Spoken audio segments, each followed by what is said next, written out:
Hello everyone, welcome to my channel GS with Isha. तो last video जो है हमने वो कंप्लीट करा था हमारा कि हमको वो करना था। आज से हम स्टार्ट करेंगे हमारा यूरोपियन एरा यानी कि मॉडर्न हिस्ट्री को। और मॉडर्न हिस्ट्री हमारे हर एग्ज़ाम के लिए बहुत ज़्यादा इंपॉर्टेंट हो जाती है, चाहे वो कोई भी एग्ज़ाम हो, चाहे वो यूपीएससी का एग्ज़ाम हो या फिर वो स्टेट पीएससी का एग्ज़ाम हो या फिर वो कोई एसएससी का एग्ज़ाम हो। ये कोई भी आप बोल सकते हो कि किसी भी लेवल के एग्ज़ाम में हिस्ट्री आती ही आती है, चाहे वो बैंकिंग के एग्ज़ाम हो उसमें भी जीएस में हिस्ट्री आती ही है। और मॉडर्न हिस्ट्री वैसे ही बहुत इंपॉर्टेंट रोल प्ले करती है।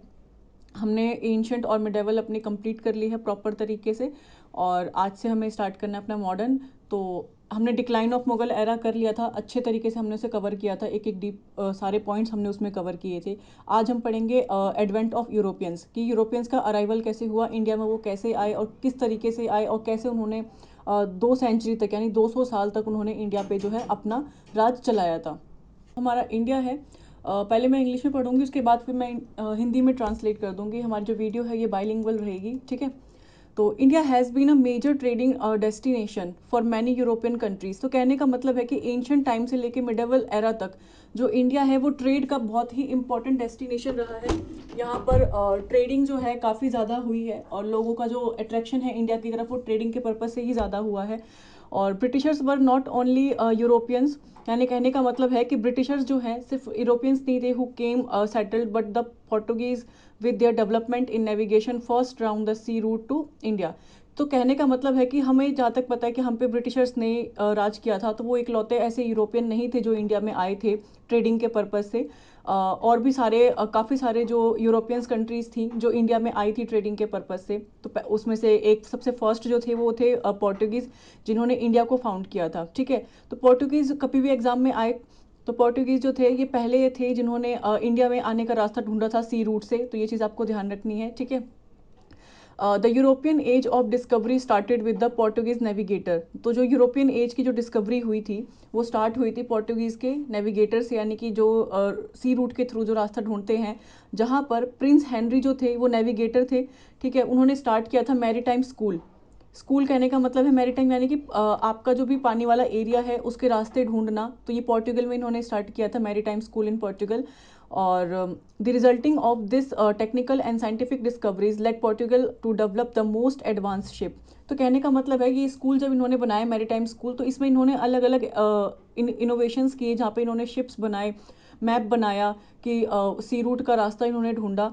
तो यहाँ पे काफ़ी ज़्यादा इन्होंने एडवांस शिप्स बनाई थी, इंक्लूडिंग द कारवल। ये शिप्स के नाम हैं कारवल एंड कैराक और गैलन, तो ये इनके शिप्स के नाम थे। Where for the first time in history maritime navigation was possible. तो कहने का मतलब है कि पहली बार जो है मैरीटाइम नेविगेशन यानी पानी के थ्रू रास्ता जिन्होंने ढूंढा था वो पोर्टुगल ही थे, पोर्टुगीज थे। और फर्स्ट टाइम ये पॉसिबल हो पाया था इनके द्वारा। And the Portuguese empire let the Portuguese kingdom to discover and map most of the globe. तो इंडिया का बोल सकते हो या पूरे वर्ल्ड का जो सबसे पहला मैप इन्होंने ही अच्छे से डिस्कवर किया था सी रूट के रास्ते से। And find sea routes as far as the east and west. तो ईस्ट और वेस्ट दोनों तरफ से इन्होंने जो है सी रूट फाउंड किया था। Such as a remarkable voyage to find the sea route of India via the Cape of Good Hope. तो केप ऑफ गुड होप के थ्रू इन्होंने जो है इंडिया में आने का रास्ता ढूंढा था। ये चीज़ सबको पता होगी अगर आप तैयारी कर रहे हो तो। और किन्होंने ढूंढा था, वो ढूंढा था पोर्टुगीज़ ने। फिर नेक्स्ट स्लाइड, नेक्स्ट देखेंगे हम कि जो ट्रेड इंक्रीज हुआ था आफ्टर। अब कहने की बात है कि पोर्टुगीज़ ने इंडिया में आने का रास्ता तो ढूंढ लिया, लेकिन जो ट्रेड था इंडिया में पोर्टुगीज़ का वो किन के आने के बाद इंडिया में जो है इंक्रीज हुआ था। तो trade increase after Vasco da Gama discovered a new sea route. तो वास्को डिगामा जो थे इन्होंने नया सी रूट ढूंढा। देखिए पहले किन्होंने ढूंढा था, इनका नाम था हेनरी, प्रिंस हेनरी, ठीक है। इन्होंने स्कूल बनाया था जिसकी वजह से इनको हेल्प मिली थी। फिर जो आते हैं हमारे वास्को डिगामा, इन्होंने नया रूट ढूंढा था इंडिया में आने का, जो कि था विया केप ऑफ गुड होप। कब ढूंढा था इन्होंने? 1498 में। ये एग्जाम एसएससी के एग्जाम में कई बार आया है और स्टेट पीएससी के एग्जाम में भी आते हैं कि वास्को डिगामा ने नया रूट जो ढूंढा था वो कहाँ से होकर ढूंढा था? तो केप ऑफ गुड होप से। कब ढूंढा था? 1498 में। And many trading companies came to India to establish trading centres. इनके आने के बाद काफ़ी कंपनीज आई इंडिया में ट्रेडिंग के पर्पज से। फिर gradually all European super powers of the contemporary period the Dutch, अब इनके बाद कौन कौन आए, डच आए, इंग्लिश आए, फ्रेंच आए, डेनिश आए एक्सेट्रा, कहाँ पे किसके पर्पज से, ट्रेडिंग के पर्पज से, और स्टैब्लिश किया अपना trade relation with the Indian सब कॉन्टिनेंट। फिर आते हैं हमारे क्रिस्टोफर कोलंबस, ये एक इटालियन एक्सप्लोरर थे, यानी आप बोल सकते हो इटली साइड से थे ये, एंड फाउंडेड अमेरिका इन 1492। तो इंडिया को किसने फाउंड किया था, क्रिस्टोफर कोलंबस ने। ये एक इटालियन थे एक्सप्लोरर जो कि घूमते थे, एक्सप्लोर करते थे, इन्होंने 1492 में अमेरिका को फाउंड किया था। While Vasco da Gama a Portuguese explorer थे who found a new maritime route connecting Europe and India in 1498। ठीक है, क्लियर हो गया आपको। फिर हम देखेंगे advent of Europeans in India, new root. अब जो यूरोपियंस थे इन्होंने इंडिया की तरफ जो रूट बनाया, नया रूट खोजा, उसकी तरफ ये कैसे बढ़े और किस तरीके से एक के बाद एक जो यूरोपियन कंट्रीज हैं वो इंडिया में ट्रेडिंग के पर्पज से आने लगी। तो due to the high demand for these European commodities, यानी कि यूरोपियन कमोडिटीज़ की जो हाई डिमांड्स हो रही थी, जो गुड्स थे from India had to go via numerous countries and hands. तो इंडिया के गुड्स जो हैं अलग अलग यूरोपियन कंट्रीज में जाते थे उस वक्त पे, एंड दीज इम्पोर्टेड आइटम्स, जो इम्पोर्ट आइटम्स होते थे, were then subject to toll, अब उसके टोल्स मिलते थे, चार्जेस इम्पोज होते थे by middle eastern and north African tyrants. अब अगर हम माने कि ये हमारा पूरा वर्ल्ड है, इधर अगर इंडिया है और यहाँ यूरोप है, अब यहाँ से कोई चीज़ जाने के लिए यहाँ पे बहुत सारी कंट्रीज़ पड़ती थी, और ये इंडिया से कोई भी सामान यूरोप ले जाने के लिए या फिर यूरोप से कोई भी सामान इंडिया ले जाने के लिए टोल्स लगाती थी, टैक्स लगाती थी, अलग अलग चार्जेस इम्पोज करती थी। तो वो कौन सी कंट्रीज़ थी जो इम्पोज करती थी, वो मिडल ईस्टर्न कंट्रीज़ थी और नॉर्थ अफ्रीका था। तो इसकी वजह से क्या होता था, इनका प्रॉफिट एज सच कुछ खास हो नहीं पा रहा था। तो there four European trading companies जो थी sought a build their business hubs within India. अब इन्होंने अपना जो बिजनेस का हब है वो इंडिया में ही बनाया और उसको इंक्रीज किया अर्न करने के लिए, पैसा ज़्यादा कमाने के लिए, एंड सेल्ड देयर डायरेक्टली, और वहीं डायरेक्ट सेल करने लग गए, leading to the arrival of European companies in India. तो इन्होंने क्या किया, अब इधर से उधर चीज़ों को ले जाने के बदले इन्होंने क्या किया, इंडिया में ही मैन्युफैक्चरिंग कर दिया, इंडिया में ही लोगों को इंडिया का ही रॉ मटेरियल बेचने लगे, और वो भी महंगे दामों पे। तो यहाँ इनको काफ़ी ज़्यादा प्रॉफिट होने लग गया। How ever maritime trade had many challenges. तो जो मैरीटाइम ट्रेड कहने का मतलब है जो सी रूट के थ्रू जो हम ट्रेड करते हैं शिप्स के थ्रू, वो चैलेंजेस काफ़ी ज़्यादा चैलेंजिंग हो गया इन लोगों के लिए, इंक्लूडिंग पायरेसी और नेचुरल डिजास्टर। तो कभी सुनामी आ जाती थी, कभी कुछ डिजास्टर हो जाता था। पायरेसी यानी कि लूट मचती थी रास्ते में, अगर ये कहीं जा रहे हैं दूसरी कंट्री से होते हुए, तो वहाँ के जो भी डाकू वगैरह बोल सकते हो, वो जो थे यहाँ पे लूट मचाते थे इनकी शिप्स में, और जो ये धन या पैसा इंडिया से या सामान लेके जाते थे वो इनका रास्ते में ही खत्म हो जाता था। वेन अरब्स कॉन्क्वर्ड दीज नेशन, तो अरब ने जब इन नेशंस को कॉन्क्वर्ड किया, जीत लिया इन द 7th सेंचुरी, तो एंशियंट ट्रेड रूट जो था through Egypt and Persian Gulf through Syria were cut off, तो ये कट ऑफ हो गए। ठीक है, as a result trade with India was monopolised and goods from India were shipped to market place in the Levant. तो कहने का मतलब है जब अरब इन्वेडर्स ने अब पूरा कॉन्कर्ड कर लिया था इजिप्ट, पर्शिया, गल्फ वगैरह को, जहाँ से पहले ट्रेड होता था, तो वो सारा कट ऑफ हो गया, और इसकी वजह से क्या हुआ, जो इंडिया के साथ ट्रेड था वो मोनोपोलाइज्ड हो गया। मोनोपोलाइज्ड करने का मतलब है सिर्फ यही ट्रेड कर सकते थे इंडिया के साथ। ठीक है, advent of Europeans in India chronological order. अब नेक्स्ट देखना है हमें कि जो एडवेंट हुआ था यूरोपियंस का इन इंडिया क्रोनोलॉजिकल ऑर्डर में। तो अब हम देखेंगे लाइन वाइज कौन कौन आता गया। देखिए ये हर जगह अलग अलग उसमें लिखा हुआ है, लेकिन हम इसी को मान के चलेंगे। ठीक है, तो एज ऑफ 1498 हम सब ने देखा कि जो वास्को डिगामा था उन्होंने नया रूट ढूंढा था इंडिया में आने का। ठीक है, तो इसके थ्रू क्या हुआ था सॉरी, तो इसके थ्रू हुआ क्या कि जो यूरोपियंस थे तो इनका एडवेंट होने लग गया, क्योंकि एक आपको एक आसान रास्ता मिल गया इंडिया में आके ट्रेड करने का, क्योंकि इंडिया के उस टाइम पे मसाले, काफ़ी सारी चीज़ें जो थी काफ़ी फेमस थी। तो सबसे पहले कौन आए थे, तो सबसे पहले पोर्टुगीज़ आए थे, हमने देखा है 1498 में। कहाँ आए थे, इंडिया में। तो ये चीज़ एग्जाम में बहुत बार आया है, बहुत इंपॉर्टेंट है ये, तो हमें ध्यान रखना है कि ये 1498 में आए थे। तो कहाँ आए थे, कैलिकट, केरल में सबसे पहले। ठीक है, फिर आए थे हमारे ब्रिटिशर्स, जिनका टाइम पीरियड है 1600 में, जो कि गुजरात में आए थे, गुजरात के पोर्ट पे आए थे। और उसके बाद आए थे हमारे डच, जो कि 1602 में आए थे, मसौलीपट्टनम आंध्र प्रदेश के पास। फिर आए थे डेनिस, जो कि 1616 में आए थे तमिलनाडु में। फिर आए थे फ्रेंच 1664 में पौंडीचेरी में। और उसके बाद जो है कमेंसमेंट हुआ किसका, फॉर्मल ब्रिटिशर्स का, जो कि 1757 से जब बैटल ऑफ प्लासी और बैटल ऑफ बक्सर हुए, उसके बाद इनका जो है इंडिया में वर्चस्व प्रॉपर तरीके से बन गया था। और उसके बाद फिर इन्होंने ही 200 साल तक रूल किया इंडिया में। अब हम पोर्टुगीज़ पे आते हैं बिना टाइम वेस्ट किए। तो हमें अब ये चीज़ें देखनी है कि जो पोर्टुगीज़ का था, इन्होंने क्या किया। तो Portuguese were the first European to arrive in India and they were also the last to go. तो सबसे पहले पोर्टुगीज थे जो इंडिया में आए थे खोज करते हुए, और सबसे लास्ट भी थे, ब्रिटिशर्स के बाद गए थे ये लोग इंडिया से। तो ये चीज़ आपको ध्यान रखनी है।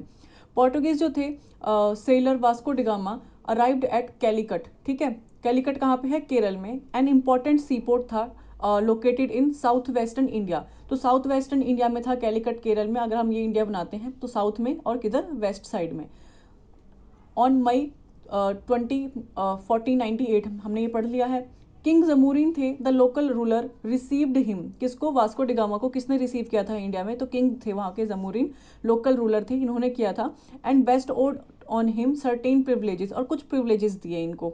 तो after staying in India for a period of 3 months, Vasco da Gama return with a rich cargo which he sold in the European market at an exorbitant price. मतलब कहने का ये है कि वास्को डिगामा जब इंडिया आए तो किंग जमूरिन ने इनको रिसीव किया और इनको काफ़ी सारे प्रिविलेजेस दिए। ठीक है, फिर वास्को डिगामा जो है 3 महीने तक इंडिया में रहते हैं। 3 महीने इंडिया में रहने के बाद ये काफ़ी अच्छी अर्निंग करके जाते हैं इंडिया से, और कुछ सामान लेके जाते हैं, रिच कार्गो जो बताया इन्होंने, जो कि ये सोल्ड करते हैं, कहाँ बेचते हैं, यूरोपियन मार्केट में जाके बेचते हैं। और उससे इनको बहुत ज़्यादा फायदा होता है। कितना फायदा होता है, 60 times the cost of the voyage. यानी कि जो भी सामान ये इंडिया से लेके जाते थे वहाँ पे, उनको बेचने के बाद इनको कम से कम 60 गुना फायदा होता था। तो बहुत बड़ी बात थी। अब लोगों को इस बात से क्या हुआ कि अरे ये कहाँ से इतना सामान लेके आया है, इंडिया में ऐसी कुछ तो चीज़ है जहाँ से इसको इतना मुनाफा हो रहा है। अब वास्को डिगामा के बाद क्या हुआ, और लोगों की जो है इंडिया की तरफ आकर्षण हुआ कि हमें भी जाना चाहिए। बट सून वास्को डिगामा दोबारा इंडिया आते हैं for the second time in 1501 AD। He setup a trading factory. अब दूसरी बार जब ये आए 1501 में, तो ये ट्रेडिंग फैक्ट्री बनाते हैं कहाँ पे, कैन्नौर में। याद रखना है, पहली बार जब आते हैं 1498 में, ये कैलिकट में आते हैं, तब ये ट्रेडिंग के पर्पज से नहीं आते। ये सिर्फ यहाँ पर आते हैं, 3 महीने बिताते हैं, और कुछ सामान या कुछ मटेरियल आप बोल सकते हो वो यूरोप में जाके वहाँ की मार्केट में सोल्ड करते हैं। वहाँ इनको बहुत फ़ायदा होता है। फिर 1501 में ये दोबारा आते हैं और फिर ये इंडिया में ही सेटअप करते हैं ट्रेडिंग फैक्ट्री। कहाँ पे, कन्नौर में। With the establishment of trade links, तो ट्रेड लिंक्स के स्टैब्लिशमेंट के साथ Calicut, Cannanore, Cochin emerge the significant Portuguese centre in India. तो साउथ में कैलिकट, कैन्नौर और कोचीन जो है, ये पोर्टुगीज़ के फेमस सेंटर बन गए इंडिया में ट्रेडिंग के लिए। फिर आते हैं Arab traders became jealous of the rise and success of Portuguese. अब अरब जो थे उनको भी जेलस होने लगे और इनके राइज को देख के, मतलब जो ये कमा रहे थे। And hence caused enmity bred between the Portuguese and local king Zamorin. इससे क्या हुआ, एनिमिटी आ गई किनके बीच में, पोर्टुगीज के बीच में और लोकल किंग जो जमूरिन थे उनके बीच में। And the hostilities grew and led to a full fledged military face हुआ ऑफ बिटवीन दैम, इन दोनों के बीच में। और king Zamorin was defeated by the Portuguese. ठीक है, with the victory over Zamorin the military superiority of the Portuguese was established. तो विक्ट्री करने के बाद जमूरिन को, कहने का मतलब है इन दोनों के बीच में थोड़ी सी लड़ाई हुई, मिलिट्री फेस हुआ, जिसमें पोर्टुगीज ने जमूरिन को हरा दिया। और जमूरिन को हराने के बाद जो मिलिट्री सुपरियोरिटी है पोर्टुगीज की, वो इंडिया में स्टैब्लिश हो गई। तो अब जो है जमूरिन इनको इंडिया से बाहर नहीं भेज पा रहे थे। तो क्या होता है, they establish trading outpost at Cochin, Goa, Daman and Diu और सालसेट एंड बेसिन एंड बॉम्बे। तो यहाँ पर ये अपना ट्रेडिंग आउटपोस्ट बनाते हैं जहाँ से सामान आता और जाता है, इंपोर्ट और एक्सपोर्ट होता है। अब कहते हैं दी कार्ड्स सिस्टम, ध्यान रखना है आपको, was developed by the Portuguese. अभी कार्ड सिस्टम क्या है, cards was a maritime trade licence. तो आपसे अगर एग्जाम में पूछा गया जो कार्ड सिस्टम है ये किसने डेवलप किया था, पोर्टुगीज ने। किस लिए, कि आपको एक ट्रेड का लाइसेंस मिल रहा है, परमिट मिल रहा है, ग्रांट किया गया है by Portuguese in the Indian Ocean. अब इंडियन ओशन में ट्रेड करने के लिए आपको एक लाइसेंस चाहिए, जो किसके द्वारा दिया जाएगा आपको, पोर्टुगीज के द्वारा, जिसका नाम क्या था, कार्ड सिस्टम। ठीक है, ड्यूरिंग द 16th सेंचुरी, आपको ध्यान रखना है, when the Portuguese empire was in charge. तो अभी तक इंडिया में स्ट्रॉन्ग कौन है, पोर्टुगीज है, क्योंकि अभी तक कोई दूसरी यूरोपियन कंट्री इंडिया में नहीं आई है। The Portuguese used this strategy once they gained control of the export and import across the, मतलब ये कार्ड सिस्टम वाली जो स्ट्रेटेजी है इन्होंने कब लागू करी थी, जब पूरा जो एक्सपोर्ट और इम्पोर्ट का कंट्रोल जो है इंडियन ओशियन का किसके पास आ गया था, पोर्टुगीज के पास। After the entrance of the Portuguese, Portuguese के इंडिया आने के बाद टोबैको की कल्टीवेशन इंडिया में स्टार्ट होती है? बहुत इंपॉर्टेंट क्वेश्चन है, आज भी एग्जाम में पूछा जाता है कि टोबैको कल्टीवेशन किस यूरोपियन कंट्री के आने के बाद इंडिया में स्टार्ट हुआ था? तो पोर्टुगीज आए थे। शिप बिल्डिंग का काम होता था कहाँ पे? गुजरात और कैलिकट में। एंड प्रिंटिंग प्रेस भी स्टार्ट हुआ था, ठीक है, यूज होना। तो प्रिंटिंग प्रेस का भी ध्यान रखना, ये भी पोर्टुगीज के टाइम पे ही स्टार्ट हुआ था। फिर हमें देखना है राइज ऑफ पोर्टुगीज। तो पोर्टुगीज का राइज कैसे हुआ, उनकी पावर इंडिया में हमें देखनी है। तो 1505 एडी में फ्रांसिस्को दे अल्मेडा, ये भी बहुत फेमस पर्सनालिटी है, 1505 में was appointed as the first Portuguese governor.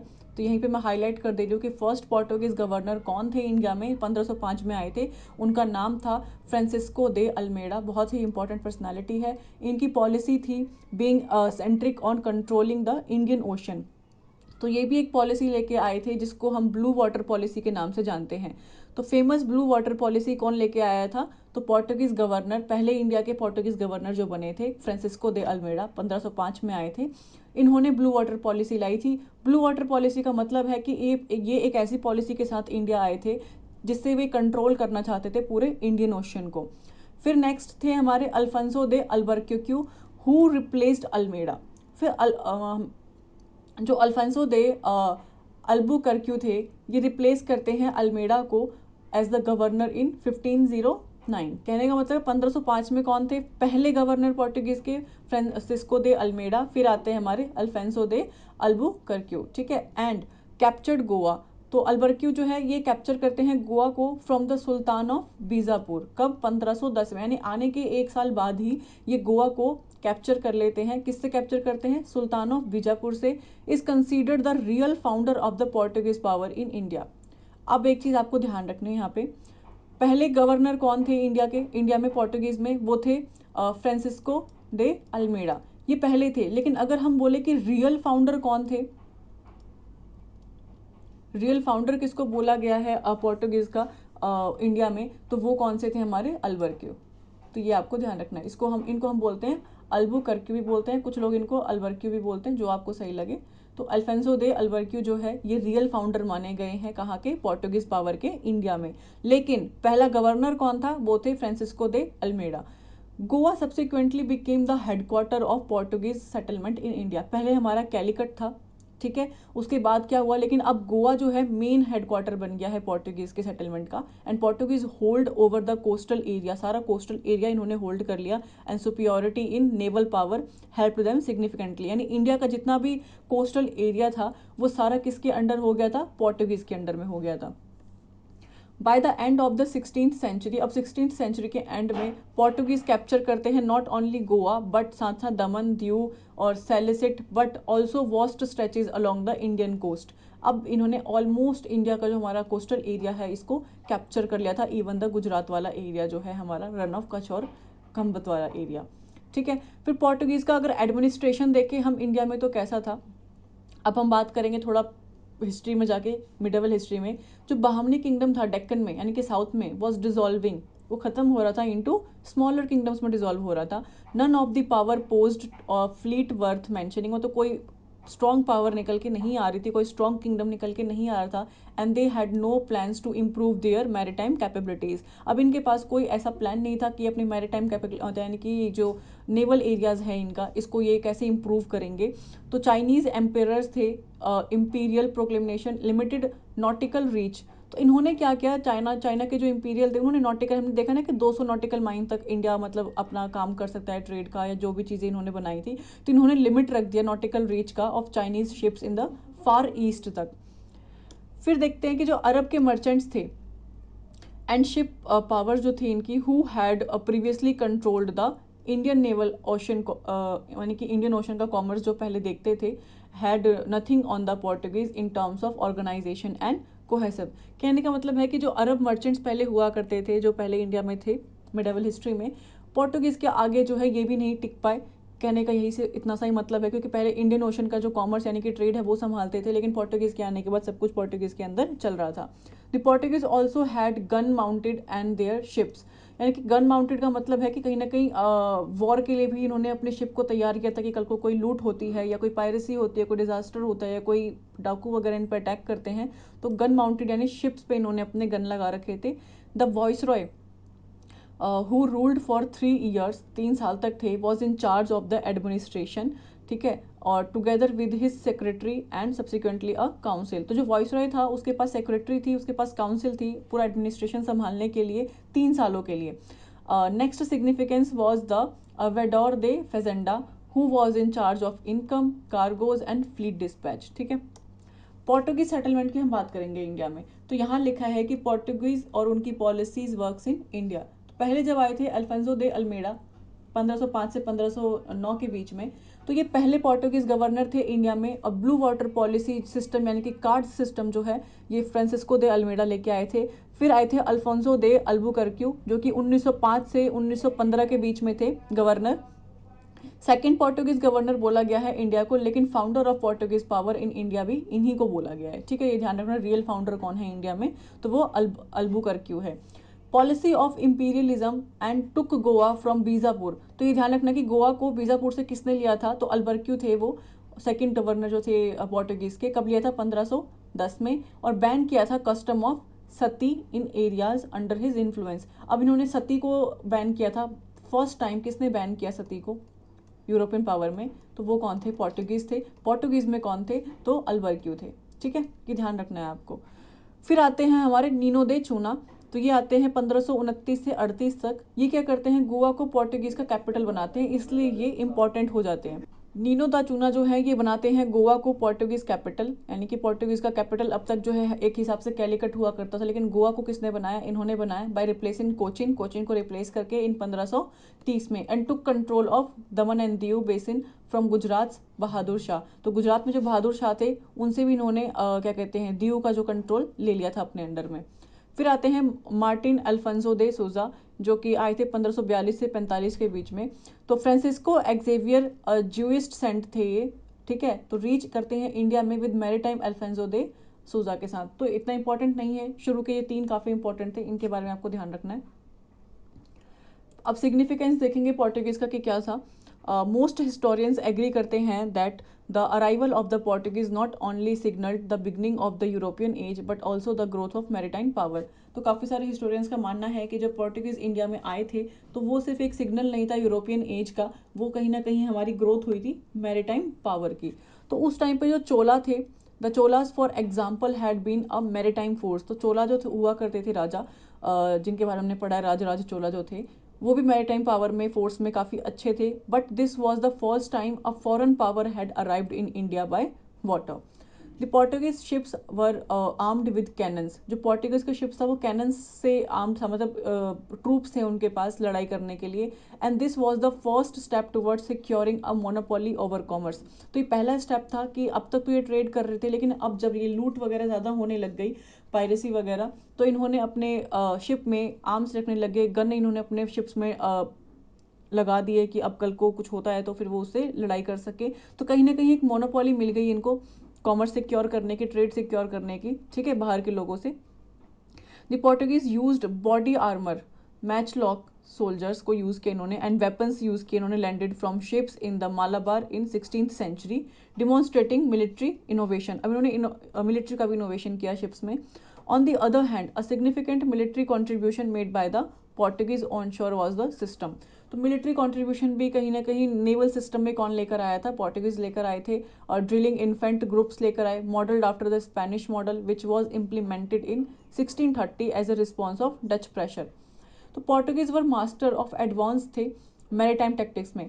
तो पोर्टुगीज को मैरीटाइम टैक्टिक्स में काफ़ी एडवांस माना गया, मास्टर माना गया, क्योंकि इन्होंने अपना एक स्कूल स्टैब्लिश किया था मैरीटाइम स्कूल, तो उससे इन्होंने काफ़ी इनोवेशन किया था वहाँ पर। देयर मल्टी डेक्ड शिप, तो जो मल्टी डेक्ड इनकी शिप्स थी वो स्ट्रांगली बिल्ट थी।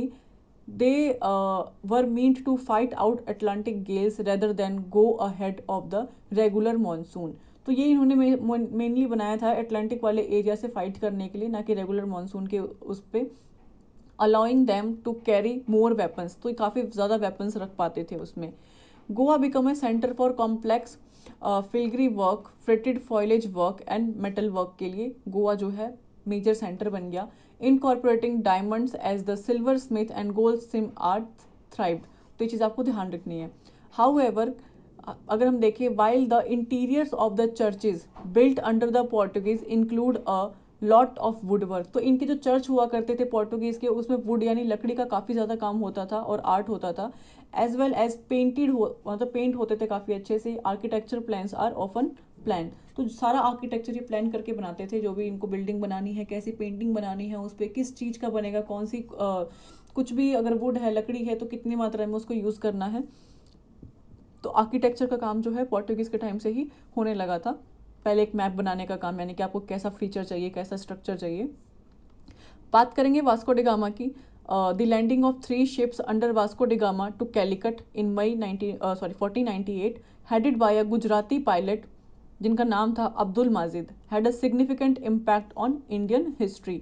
तो कह रहे हैं कि वास्को डी गामा ने लैंड किए थे 3 शिप्स, कब? कैलिकट में 1498 में, जो कि हेड किसके द्वारा किया गया था? एक गुजराती पायलट थे जिनका नाम था अब्दुल माजिद। तो इन्होंने इंडियन ओशन में जो, यानी इंडिया की हिस्ट्री में हम देखें, इंडिया की तरफ से या पोर्टुगीज़ की साइड से एक हेड बनाए गए कंट्रोल करने के लिए पूरा नेवल एरिया को। तो वो कौन थे? अब्दुल माजिद थे। वास्को डी गामा की अगर हम बात करें तो ये 3 महीने इंडिया में रहते हैं। स्टार्ट में हमने देखा था when he return to Portugal, वापस जाते हैं पोर्टुगल में।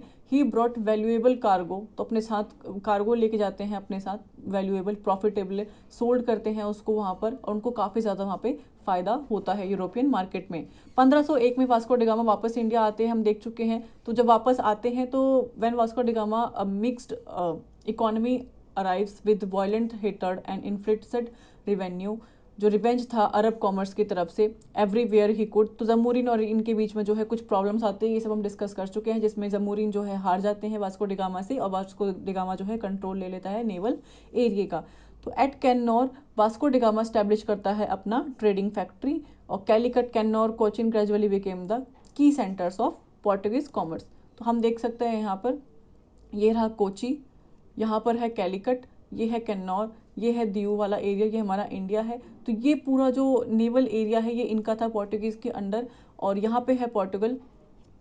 देखें अगर हम, ये पोर्टुगल है। अब देखें, इन्होंने पहले ये सी रूट बनाया था, ठीक है, उसी में कुछ चेंजेस करके फिर वास्को डी गामा आए थे, जो नया रूट इन्होंने चुना था। लेकिन बाद में क्या होता है ना, ये यहाँ का एरिया ढूंढते हैं, ये वाला, वो हम आगे पढ़ेंगे। तो ये चीज़ आपको ध्यान रखनी है। अब हम बात करेंगे फ्रांसिस्को दे अल्मेडा के बारे में। तो 1505 में king Ferdinand first of Portugal appointed a 3 year governor in India. तो पोर्टुगल में जो किंग होते हैं ये अपॉइंट करते हैं किसको? फ्रांसिस्को दे अल्मेडा के लिए, को 3 साल के लिए as a governor in India, and provided him with adequate troops, उनको ट्रूप्स देते हैं टू प्रिजर्व करने के लिए पोर्टुगीज को इंटरेस्ट के लिए। तो इसके बाद से ही इनके शिप्स में जो है वेपन्स काफ़ी ज़्यादा रहने लग गए। And the newly appointed governor Francisco de Almeida was tasked with consolidating the Portuguese position in India. तो पोजीशन बना के रखनी है, डिस्ट्रॉय करना है मुस्लिम ट्रेड को बाय कॉन्कर करके एदन, ऑर्मज और मलक्का को, ठीक है। तो एक पर्पस के साथ जो है अल्मेडा को इंडिया भेजा गया था। द पोर्टुगीज स्क्वाड्रन, अगर हम बात करें, जो पोर्टुगीज का जो स्क्वाड्रन था was beaten by the combined, किसके द्वारा बीट किया गया? कंबाइंड इजिप्ट के द्वारा और गुजरात के नेवीज के द्वारा इन अ नेवल एक्शन में of the coast of Diu. तो दीऊ के कोस्ट पे 1507 में थोड़ी सी मुठभेड़ हुई, किनके बीच में? पोर्टुगीज के बीच में, और दूसरी साइड कौन थे? इजिप्ट और गुजरात। तो an Almeida son was slain. अब होता क्या है कि द नेक्स्ट ईयर अल्मेडा के अवेंज्ड हिज डिफीट बाय, तो उसको अपना रिवेंज लेना होता है अपने डिफीट का, इनहेरिटेशन बोथ नेवीज के साथ। तो अल्मेडा का ड्रीम होता है was for the Portuguese to rule Indian Ocean. तो ये एक ड्रीम बनाता है कि अब मुझे पूरे इंडियन ओशन पे रूल करना है। तो जो ब्लू वाटर पॉलिसी है, कार्टेज सिस्टम है, ये इनकी पॉलिसी थी, आपको ध्यान रखना है। फिर आते हैं अल्फेंसो दे अल्बुकर्क्यू। तो ये क्या करते हैं? ये टुक करते हैं over as Portuguese governor of India when Almeida died. Almeida के मरने के बाद ये आते हैं गवर्नर बन के, and was the true creator बोलते हैं, यानी कि रियल फाउंडर बोलते हैं पोर्टुगीज अथॉरिटी का इन द ईस्ट या फिर इंडिया में। A mission of finished before his death, ठीक है। By creating strongholds commanding all over the sea exist. तो ये काफ़ी अच्छा स्ट्रॉन्ग होल्ड करते हैं, इंश्योर करते हैं कि पोर्टुगल की जो स्ट्रेटजी है को कंट्रोल करने के लिए हो पूरे इंडियन ओशन को।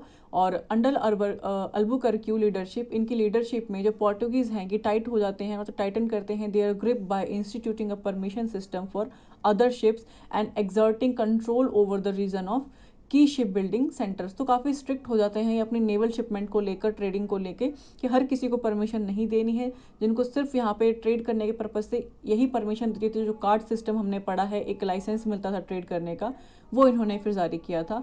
द अबॉयलेशन ऑफ सती। अब सती का अबॉयलेशन किसके टाइम पे हुआ था, तो ये ध्यान रखना है कि अल्बुकर्क्यू के टाइम पे हुआ था। वॉज द नोट वर्दी एलिमेंट ऑफ हिज रीजन। तो ये बहुत इंपॉर्टेंट है। अब नीनो द चूना की हम बात करें तो नवंबर 1529 में ये इंडिया में अपॉइंट होते हैं as a governor of Portuguese. तो ऑलमोस्ट अ ईयर लेटर, एक साल बाद, the Portuguese administration in India moved its headquarters from Cochin to Goa. तो गोवा में कौन ट्रांसफर करते हैं अपनी कैपिटल, तो वो होते हैं नीनो द चूना, ठीक है, या कूना भी बोलते हैं इनको, तो चीज़ ध्यान रखनी है आपको।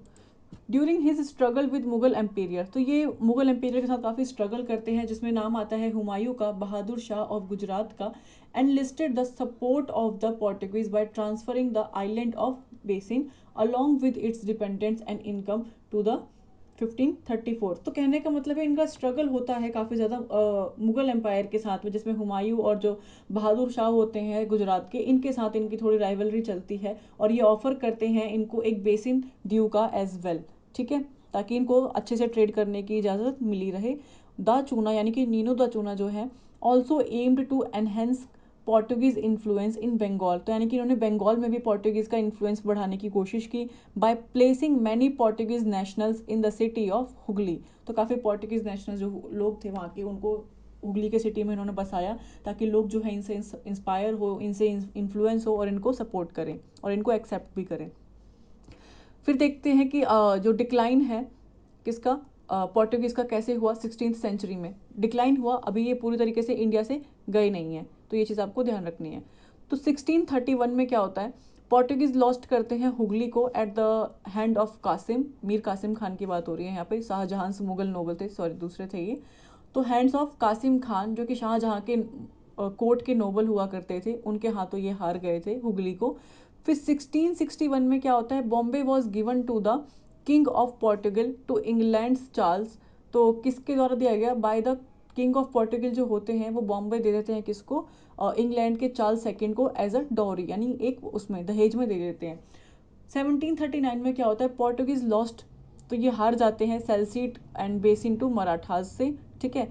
पोर्टुगीज रिटेन करते हैं Goa, Diu and Daman till 1961 में वापस रिटेन कर लेते हैं। इन religious affairs the Portuguese were intolerant.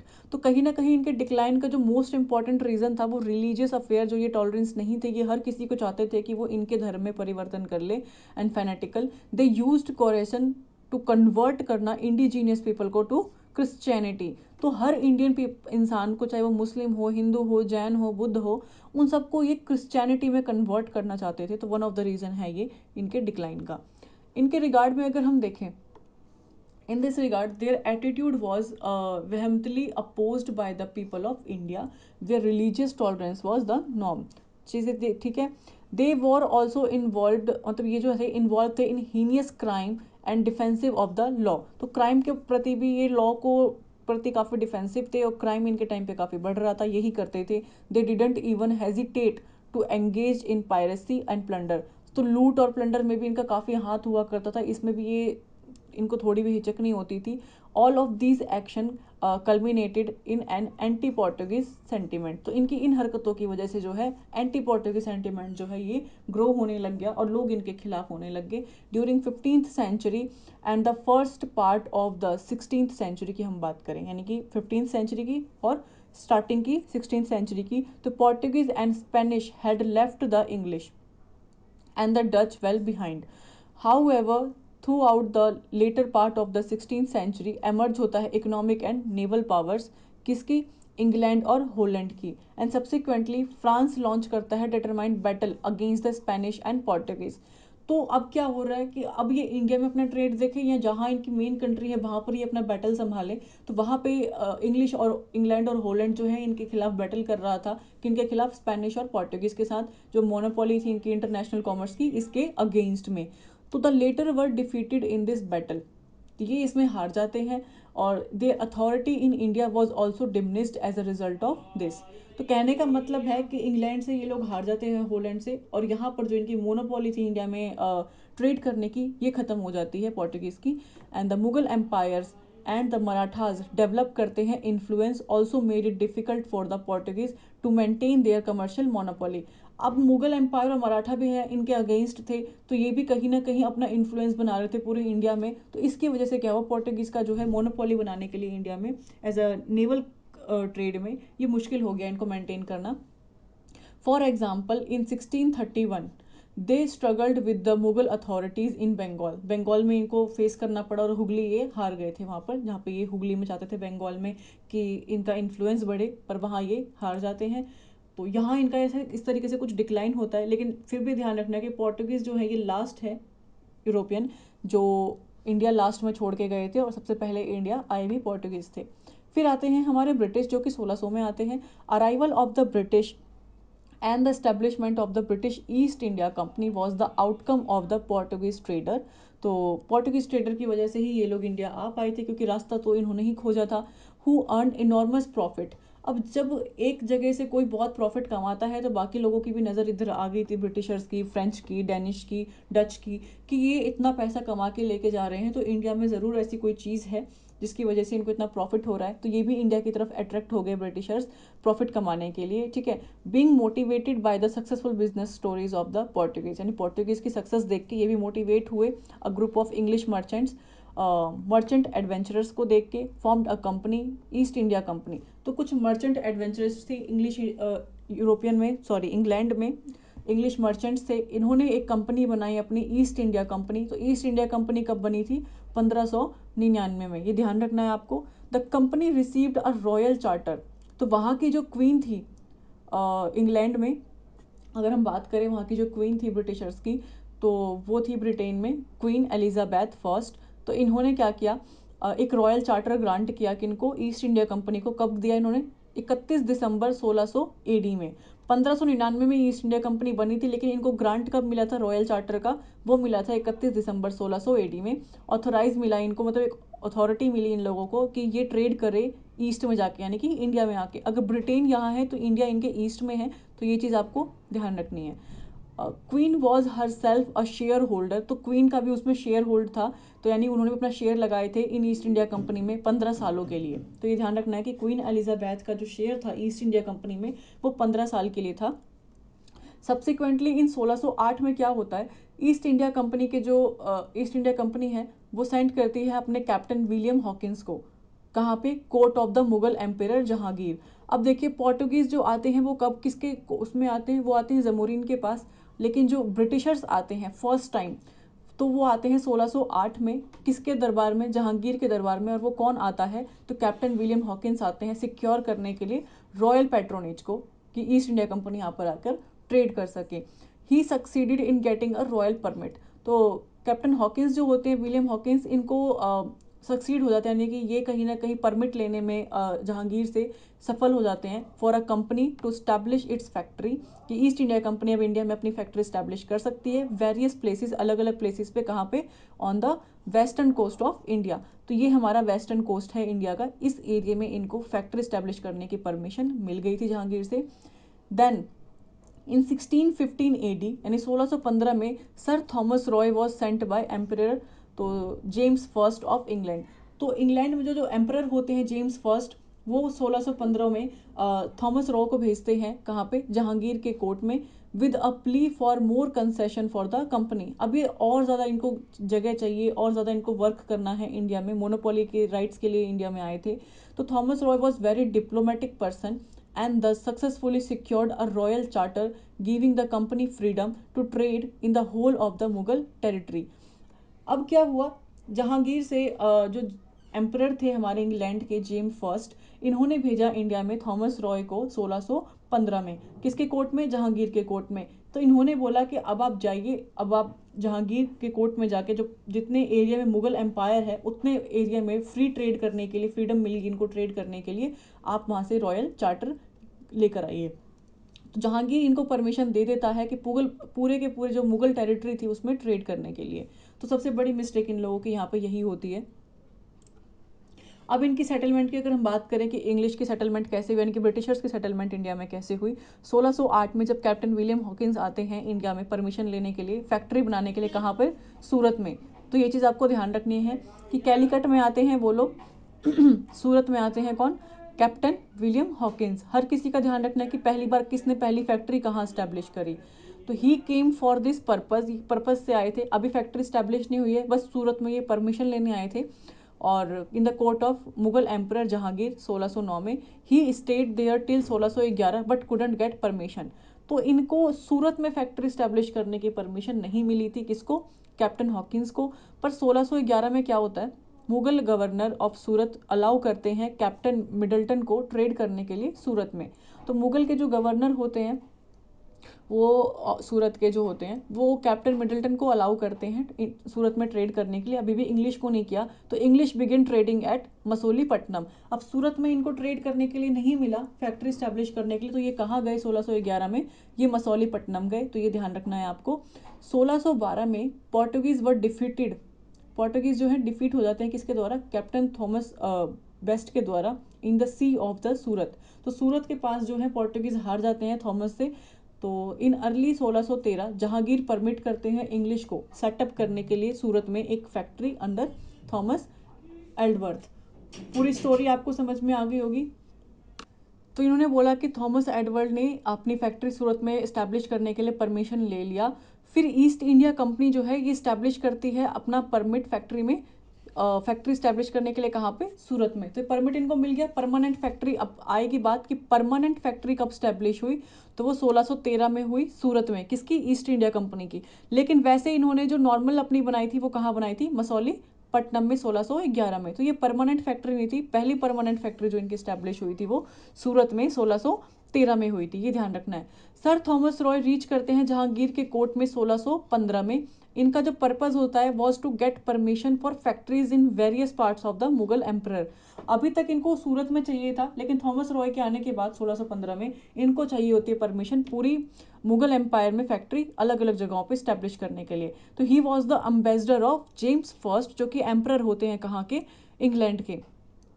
तो जहांगीर और प्रिंस खुरम जो है ये दो फरमान देते हैं थॉमस रॉय को बाय 1618 में। ये चीज़ ध्यान रखनी है, थॉमस रॉय जब आते हैं इन्हीं को परमिशन मिलती है।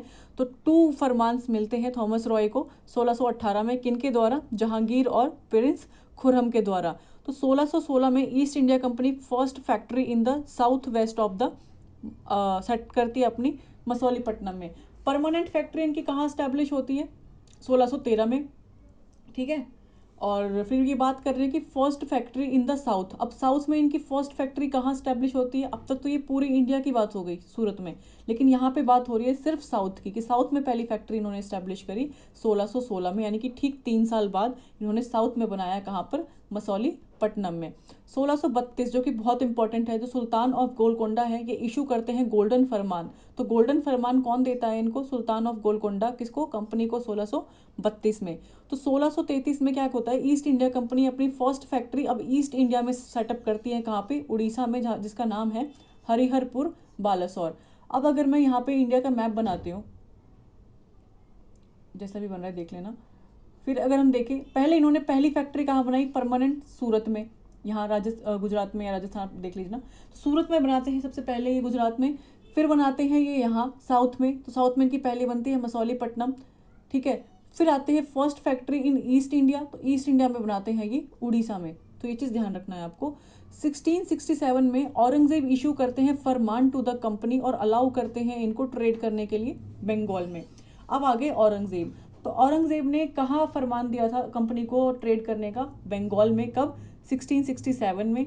जस्ट 1 साल बाद 1668 में Bombay came under the control of the company from Charles second on lease. Lease पे लिया इन्होंने, किससे लिया, चार्ल्स सेकेंड से बॉम्बे को, ठीक है, ये ध्यान रखना है। और Gerald Aungier became its first governor from 1669 to 1677, कहाँ के, बॉम्बे के। 1690 में फैक्ट्री सेटअप होती है कहाँ पर, एट सुतानती में, बाय जॉब चार्नोक। अब जॉब चार्नोक के द्वारा सुतानती में पहली फैक्ट्री स्टैब्लिश होती है 1690 में। British convert the Sutanuti factory into fort.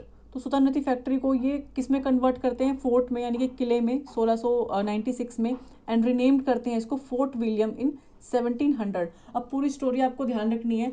सुल्तानती factory का जो है सेटअप होती है कहाँ पर, सुल्तानती में एक फैक्ट्री स्टैब्लिश होती है 1690 में बाय जॉब चार्नोक। अब ब्रिटिश जो है सुल्तानती फैक्ट्री को कन्वर्ट करते हैं एक फोर्ट में, यानी कि 6 साल बाद 1696 में, और फिर उसको 1700 में रिनेम करते हैं फोर्ट विलियम में। तो फोर्ट विलियम नाम किसका था, सुल्तानती का था। तो ये चीज़ आपको ध्यान रखनी है।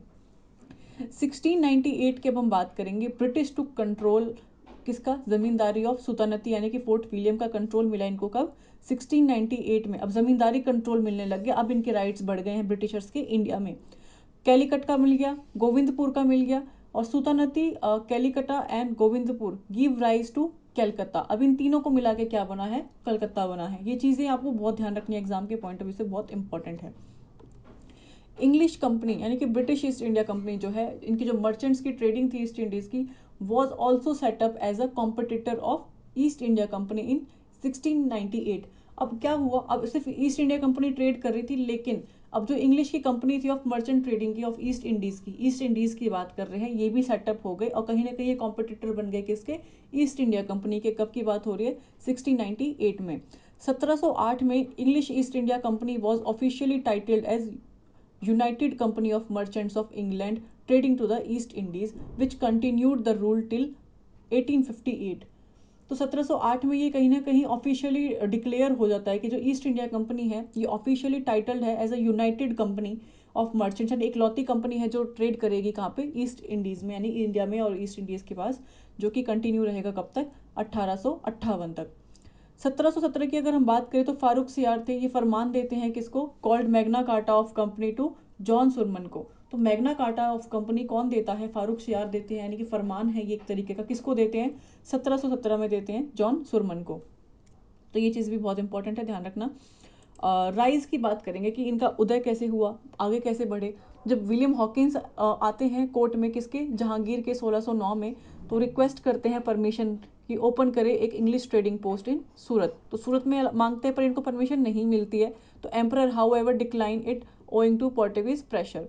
तो फिर उसके बाद क्या होता है, 1612 में जहांगीर जो है देते हैं ईस्ट इंडिया कंपनी को परमिशन सूरत में परमानेंट फैक्ट्री स्टैब्लिश करने के लिए।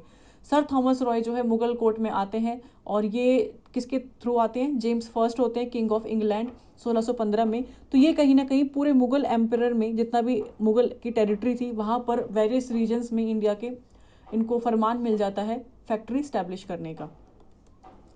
इंग्लिश डेवलप्ड फैक्ट्रीज इन आगरा, अब कहाँ पे बनाए, आगरा में, अहमदाबाद में, बड़ौदा में, भरूच में बाय 1619 में। मसौलीपट्टनम जो कि इनकी साउथ की पहली फैक्ट्री थी जो उन्होंने स्टैब्लिश करी थी, ये ध्यान रखना। फ्रैंकिस डे जो थे ये बॉट करते हैं, खरीदते हैं मद्रास को from the Raja of Chandragiri. तो मद्रास को कब खरीदा जाता है, 1639 में, और इरेक्ट करते हैं, अ मोडेस्ट फोर्ट बनाते हैं वहाँ पे around their factory called Fort Saint George. तो इनका नाम आपने सुना होगा। तो फोर्ट सेंट जॉर्ज जो है कैसे बनाया गया, ये पूरी स्टोरी थी उसकी। On the Coromandel coast Madras quickly displaced Masulipatnam as the English headquarter. अब क्या हुआ, कोरोमंडल कोस्ट पे जो मद्रास था इन्होंने किसको डिस्प्लेस किया, मसौलीपट्टनम को, और हेडक्वार्टर बन गया किसका, इंग्लिश का। इन 1668 जब English East India Company purchase करती है बॉम्बे को फ्रॉम चार्ल्स सेकेंड से, and then the king of England and Bombay become a company west coast headquarters. तो बॉम्बे कहाँ का बन गया, वेस्ट इंडिया का हेडक्वार्टर बन गया। तो ये चीज़ आपको ध्यान रखनी है कि बॉम्बे किससे खरीदा गया था, चार्ल्स सेकेंड से। फिर देखते हैं हम जॉब चार्नोक के बारे में। ये फाउंड करते हैं English workshop in region named Sutanuti, जिसको हमने देखा ये बाद में क्या बोला गया है, फोर्ट विलियम का नाम इसको मिला है, ये वही स्टोरी है।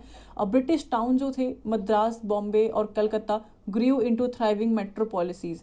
तो मेट्रोपॉलिसीज कौन से बनी इनकी, मद्रास, बॉम्बे और कोलकाता एक तरीके से इनका पहला शहर बना, आप ये बोल सकते हो।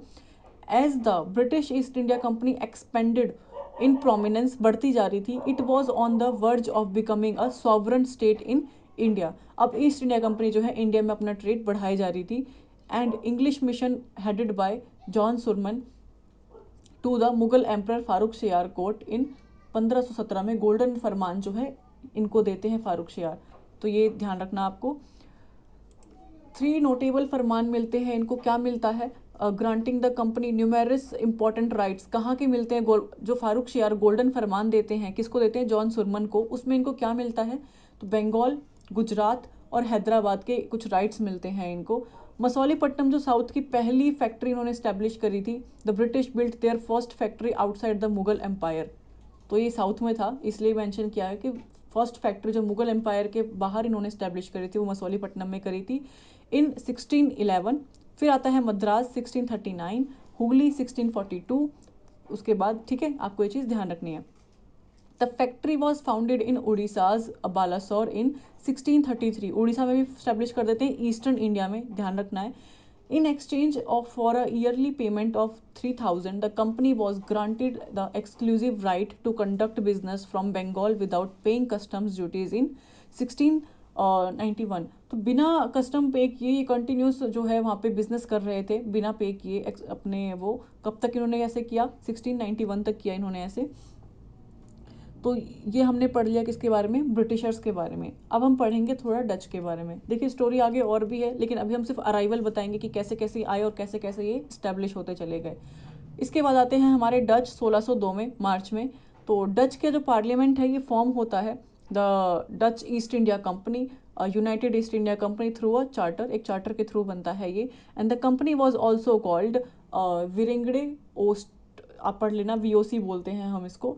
डच रेफर्स करते हैं पीपल को बिलोंगिंग टू होलैंड। तो जो डच थे इन्हें हम क्या मानते हैं कि ये होलैंड के लोग थे। करेंटली हम बोल सकते हैं कि नीदरलैंड के निवासी हैं। They ended the Portuguese monopoly in India. तो who ended the Portuguese monopoly in India? Not a Britishers, it was the Dutch. 1605 की देखें तो डच सेटअप करते हैं अपनी पहली फैक्ट्री मसौलीपट्टनम में। हर किसी की पहली फैक्ट्री आपको याद रखनी है कि किसने अपनी पहली फैक्ट्री कहाँ स्टैब्लिश करी है। तो 1605 में डच सेटअप करते हैं अपनी पहली फैक्ट्री मसौलीपट्टनम में, ठीक है। लेकिन ब्रिटिशर्स की ये साउथ की पहली फैक्ट्री होती है, लेकिन डच की ओवरऑल पहली फैक्ट्री मसौलीपट्टनम यानी कि आंध्र प्रदेश में होती है। अब हम देखते हैं डच के बारे में कि 1600 से लेके 1620 Pulicat in 1600 ten main centre of the Dutch in India till 1690 and Surat in 1616। तो कहने का मतलब है इनका जो मेन सेंटर था ट्रेडिंग का डच का, पहला था पुलिकट 1610 में, उसके बाद हुआ सूरत 1616 में। फिर बात करेंगे हम 1640 से 1650 के बीच में इनका क्या था? बिमली पतम इन 1641 और फिर कराईकल 1645 में। ये इनके सेंटर है ट्रेड के, जो बाद में बढ़ते चले गए। 1653 में चिंसौरा इनका सेंटर था। 1658 में ये सारे इनके सेंटर थे, पटना, बरंगौर और Kasim Bazar, Balasore, Negapatnam replaced Pulicat as the main centre of Dutch in India after 1690। तो 1690 के बाद पुलिकट को रिप्लेस करके नेगा ये सारे एरियाज जो हैं ये मेन सेंटर बन गए डच के। 1663 में कोचिन बन गया इनका मेन सेंटर ट्रेड करने का। तो ये डच के बारे में था। अब देखेंगे फोर्ट गैल्डेरिया, यानी कि गैल्डेरिया भी बोलते हैं इसको, ये जो कि पुलिकट में था तमिलनाडु में, was the main site of the first Dutch settlement. ठीक है, हमने पढ़ लिया है in India. It was constructed in 1613 at Pipli, the first Dutch factory in Bengal. तो पहली फैक्ट्री इनकी कहाँ बनी है डच की? बंगाल में। Was founded in 1672। Main site की बात हुई है फर्स्ट डच सेटलमेंट की, वो कहाँ हुई थी? पुलिकट में। लेकिन पहली डच फैक्ट्री कहाँ बनी है? वो बंगाल में बनी है 1627 में। And the Dutch traded mainly, किसका ट्रेड करते थे ये? राइस का, ओपियम, रॉ सिल्क, इंडिगो और स्पाइसेस का। ठीक है, ये ध्यान रखना है। द डच मर्चेंट्स, जो डच के जो मर्चेंट्स थे, are to blame for India becoming a central hub for textile export. के लिए ये सेंट्रल हब माना गया था डच। ठीक है, ये चीज़ आपको ध्यान रखनी, क्योंकि सिल्क का ही इन्होंने ट्रेड स्टार्ट किया था, तो टेक्सटाइल में इन्होंने काफ़ी अच्छी अपनी पहुंच बना ली थी। इकोनॉमिक टर्म्स में अगर हम देखें, they earned huge profit through business monopolization in black pepper. तो स्पाइसेस और ब्लैक पेपर का इनके पास मोनोपोलाइजेशन था, मोनोपोली थी, तो इन्होंने इससे बहुत ज़्यादा जो है प्रॉफिट कमाया डचों ने। And the major Indian commodities traded by the Dutch. तो इंडिया की जो मेजर कमोडिटीज़ थी, जो चीज़ें हुआ करती थी, जो इंडिया का जो आप बोल सकते हो मटेरियल था, वो सबसे ज़्यादा जो इम्पॉर्टेंट और महंगी जो थी वो डच ने यूज़ करी ट्रेड करने के लिए, जो कि था cotton, Indigo, raw silk, rice और ओपियम। इनको बेच के इनको काफ़ी ज़्यादा मुनाफा कमाया इन्होंने। तो इकोनॉमिकली जो डच थे वो काफ़ी स्ट्रांग हो रहे थे। बट हुआ क्या, अब एंग्लो डच राइवलरी होती है। The English were also gaining importance in the eastern trade. जो इंग्लिश ईस्ट इंडिया कंपनी थी, ब्रिटिश ईस्ट इंडिया कंपनी थी, ये भी ट्रेड में अपनी एक इम्पोर्टेंस गेन कर रही थी इस टाइम पे, और डच भी उसी टाइम पे आए थे इंडिया में, posing a severe threat to the Dutch economic interest. तो इनको कहीं ना कहीं लगा इंग्लिश को कि ये थ्रेट बन जाएंगे हमारे लिए, क्योंकि इनको काफ़ी प्रॉफिट हो रहा है इंडिया में। तो कमर्शियल कंपटीशन जो है ये क्विकली डेवलप हुआ इनटू ब्लड शेड, यानी कि अब ये वॉर में डेवलप हो गया, अब ये लड़ाई करने लग गए। आफ्टर ईयर्स ऑफ फाइटिंग, बहुत सालों तक लड़ाई करने के बाद, दोनों parties reached an agreement in 1667 में। दोनों एक एग्रीमेंट करते हैं इन विच ब्रिटिश प्रॉमिस करता है to relinquish all claims to Indonesia and the Dutch agree to leave India. अब ब्रिटिश इनको प्रॉमिस करते हैं कि इंडोनेशिया में जाके आप अपना ट्रेड करिए, वहाँ के सब कुछ आपके अंडर रहेगा और आप इंडिया को हमारे लिए छोड़ दे। तो डच एग्री कर जाते हैं इंडिया को छोड़ने के लिए, to focus on their more successful commerce in Indonesia. Dutch का ऐसा कुछ मानना नहीं था कि उनको इंडिया में आकर रूल करना है, वो ट्रेडिंग के पर्पज से आए थे, और ट्रेड उनको उससे अच्छा ट्रेड जो है इंडोनेशिया में ब्रिटिशर्स ने दे दिया, तो वो ईजिली जो है इंडिया छोड़ के चले गए। They had a monopoly on the black pepper and spice trade. ये ध्यान रखना है कि डच के पास किसकी मोनोपोली थी, ब्लैक पेपर और स्पाइसेस की, मसालों की। Silk, cotton, indigo, rice and opium were the most significant Indian goods, जो कि डच बेचा करते थे।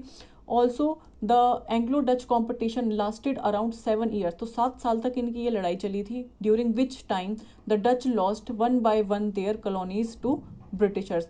तो इस लड़ाई के दौरान क्या होता, डच जो है सारी कॉलोनीज हारते जा रहे थे ब्रिटिशर्स के हाथों। तो इसलिए ये लास्ट में एक एग्रीमेंट कर लेते हैं और इंडिया छोड़ के चले जाते हैं।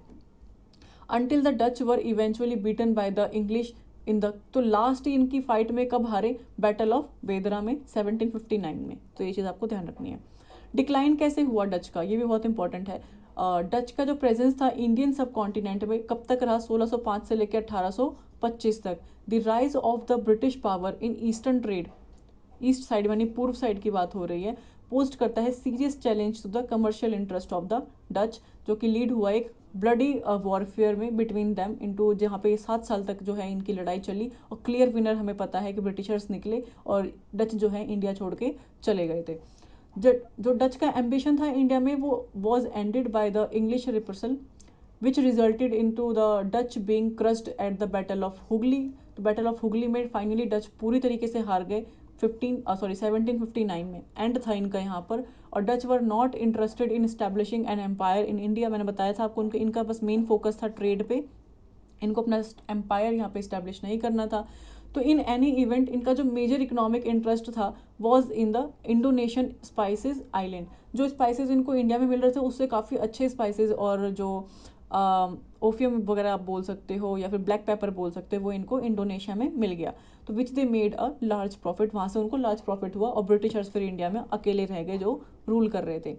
उसके बाद कौन आते हैं डच के जाने के बाद, तो उसी बीच आते हैं डेनिस, अराइवल ऑफ डेनिस होता है। The Danes were known for their missionary activities, missionary activities के लिए जाने जाते थे। They had their headquarter at Serampore in the West Bengal. अब इनका हेडक्वार्टर कहाँ था, सीरमपुर में, जो कि वेस्ट बंगाल में है। एंड स्टैब्लिश करते हैं अपनी पहली factory in India at Travancore, जो कि तमिलनाडु में है, 1620 में। तो तमिलनाडु में अपनी पहली फैक्ट्री कौन स्टैब्लिश करते हैं, डेनिस। तो Danish East India Company was formed in 1616 में ये फॉर्म होती है। तो सीरमपुर जो कि नियर कैलकाता है वॉज देयर मेन सेटलमेंट, तो मेन सेटलमेंट था, लेकिन पहली फैक्ट्री कहाँ बनाई थी इन्होंने, तमिलनाडु में। तो इन 1845 जो डेनिश इंडस्ट्रीज थी were sold to the British. 1845 में डेनिश जो है अपनी सारी इंडस्ट्रीज ब्रिटिशर्स के हाथों बेच देते हैं, despite the fact they were unimportant at the time. जो डेनिश थे are better recognised for their missionary work than for their commercial endeavours. तो अपने मिशनरी वर्क में ज़्यादा फेमस थे और ज़्यादा उसमें कामगार थे ये, अगर हम कंपेयर करें इनके कमर्शियल एक्टिविटीज़ से।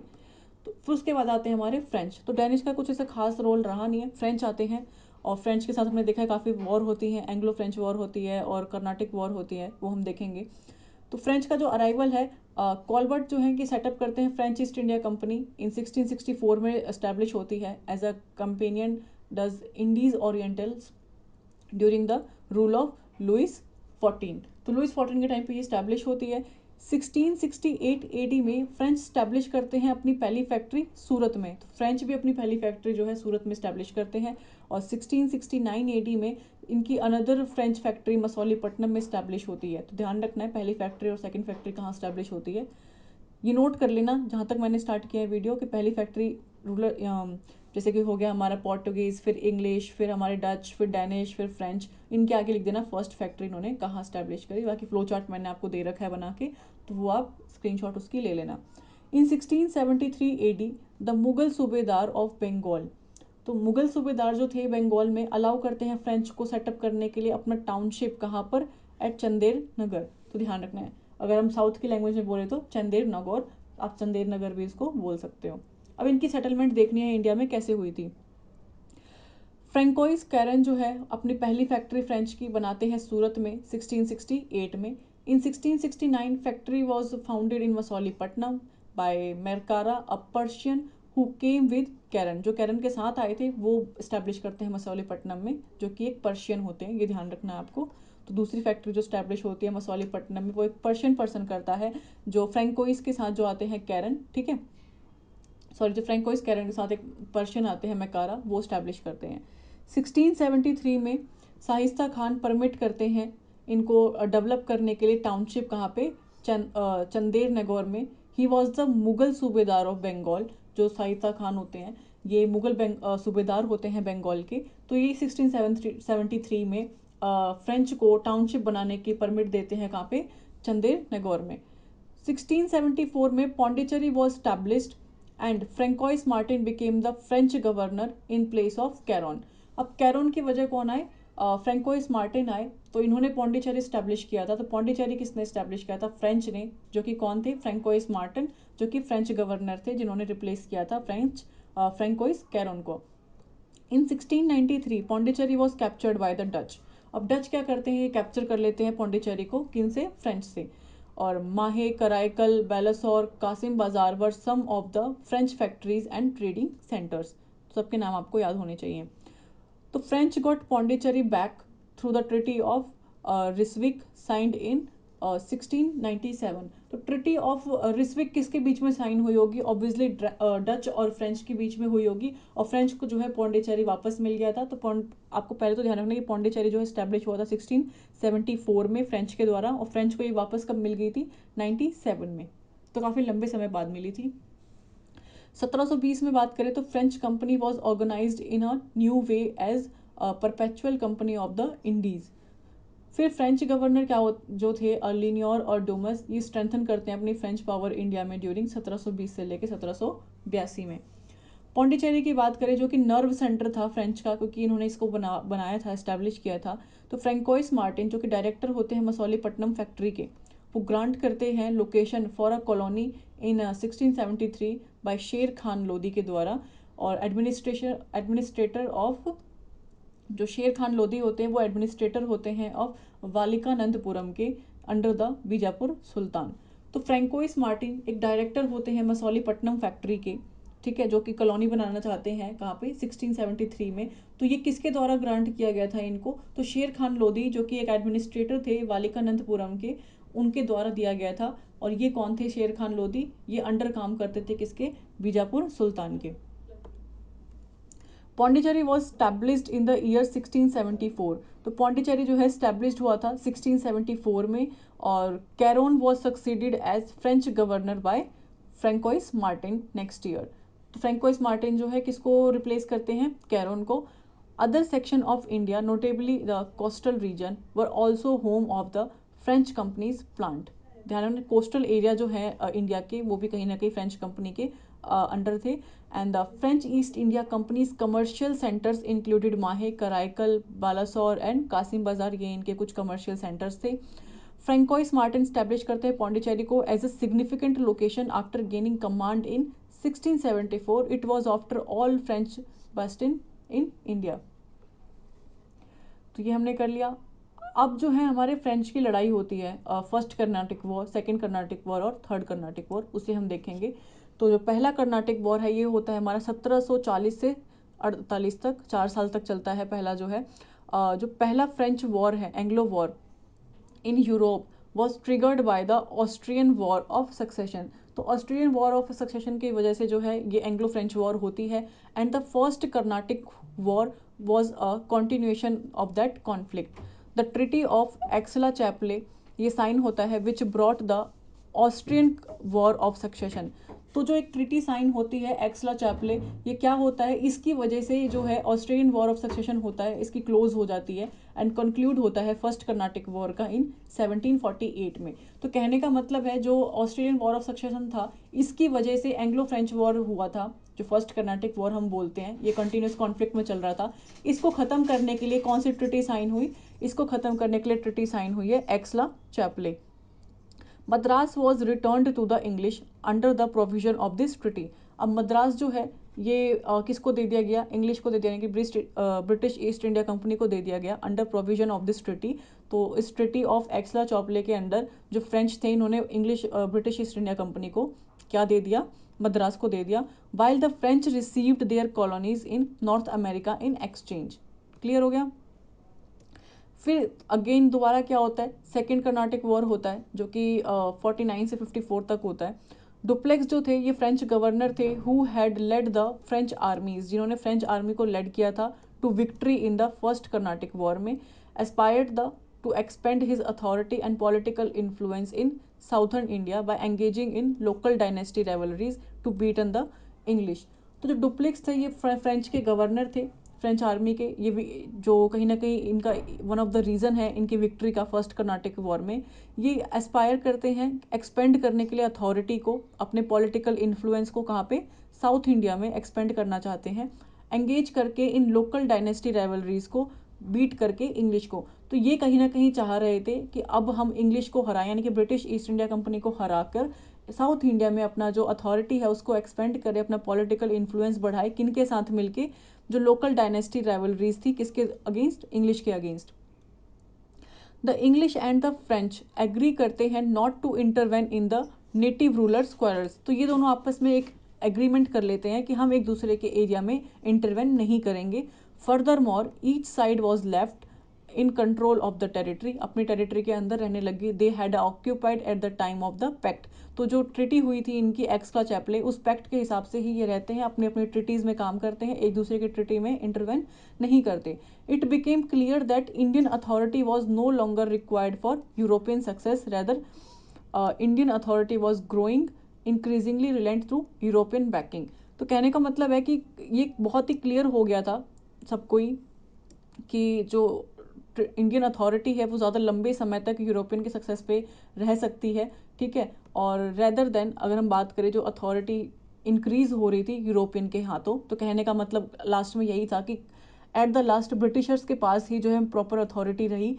अगर हम बात करें कि थे तो सारे यूरोपियन ही, लेकिन जो यूरोप से सारे आए थे उसमें से एक ब्रिटिशर्स थे जो लास्ट में स्ट्रॉन्ग निकल के आए। थर्ड कर्नाटिक वॉर हुआ फिर उसके बाद 58 से 63 तक। तो when Austria attempted a reclaim सिलसिला 1756 में, द 7 ईयर वॉर जो 1756 से 63 के बीच में हुआ, ब्रोक इन यूरोप। अब ये 7 साल की वॉर जो चल रही थी, इसमें वापस से क्या होता है, ऑस्ट्रेलिया जो है अपना क्लेम करता है कि जो सिलसिला है ये इनके अंडर है। Once again the United Kingdom यानी यूके और फ्रेंच वापस से एक दूसरे के अपोज्ड में आ जाते हैं, क्योंकि वॉर जो चल रही थी यूरोप और ऑस्ट्रिया के बीच में। अब क्या हुआ, जो treaty of peace Paris sign हुआ, इसको ट्रिटी ऑफ पेरिस भी बोलते हैं। तो किसके बीच में हुआ था, फ्रेंच और इंग्लैंड के बीच में बोल सकते हो, यूरोप बोल सकते हो। 1763 में ट्रिटी ऑफ पेरिस साइन होता है जो रिस्टोर्ड करते हैं the French industries in India में। तो इस ट्रिटी के अंदर फ्रेंच की इंडस्ट्रीज इंडिया में रहती हैं, but after the war French political dominance vanished. तो इस वॉर के बाद क्या होता है, जो फ्रेंच की जो पॉलिटिकल डोमिनेंस होती है वो ख़त्म हो जाती है। तो यहाँ पर फ्रेंच कमज़ोर पड़ जाते हैं। And the Dutch having already been beaten in the battle of Bedara, Dutch भी हार गए 1759 में, और यहाँ पर 1763 की ट्रिटी के बाद फ्रेंच का भी जो है एक ओहदा था वो ख़त्म हो रहा था, और English became the dominant European force in the Indian सब कॉन्टिनेंट। तो 3 कर्नाटिक वॉर लड़ने के बाद भी फ्रेंच बहुत बुरी तरीके से हार चुके थे, और यहाँ पर जीत किसकी हुई, यूरोपियन की, यानी कि ईस्ट इंडिया कंपनी की, ब्रिटिश ईस्ट इंडिया कंपनी की, या यूके बोल सकते हो, ब्रिटेन बोल सकते हो। तो ये चीज़ आपको ध्यान रखनी है। तो एक साथ डेनिश और फ्रेंच दोनों ख़त्म हो गए।